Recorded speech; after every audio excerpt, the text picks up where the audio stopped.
Buildars. Written by Owen Thompson. This is a work of fiction. Similarities to real people, places, or events are entirely coincidental. Copyright 2025, Owen Thompson. 1. The announcement.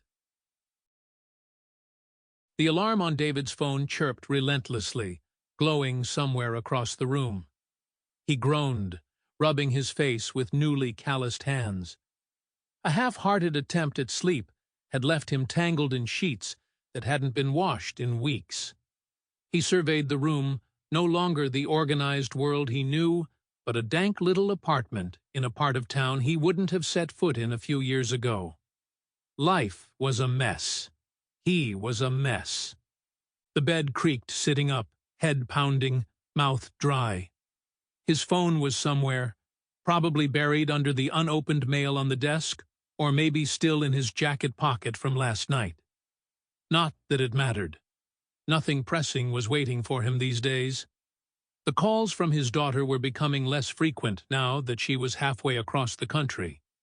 Since contract work had dried up several months back, he had taken a job running equipment maintenance for a small manufacturer. It was about the least fulfilling place he could imagine, though getting his hands back on the machinery of the working world did help pass the days, the hardest of his life by a long shot.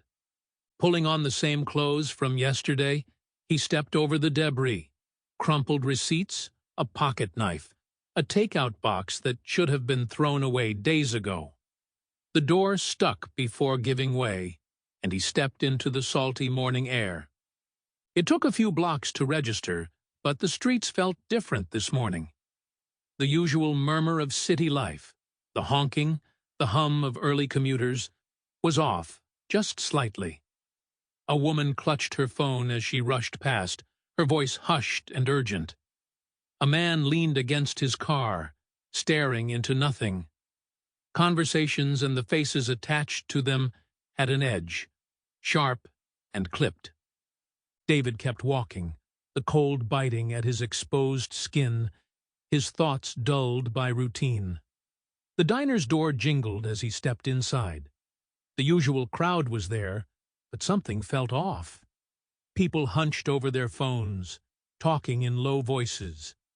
A couple sat by the window, untouched plates in front of them, staring blankly at the television mounted above the counter.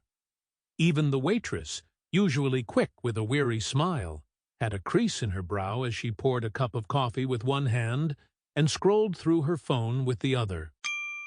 Sample complete. Ready to continue?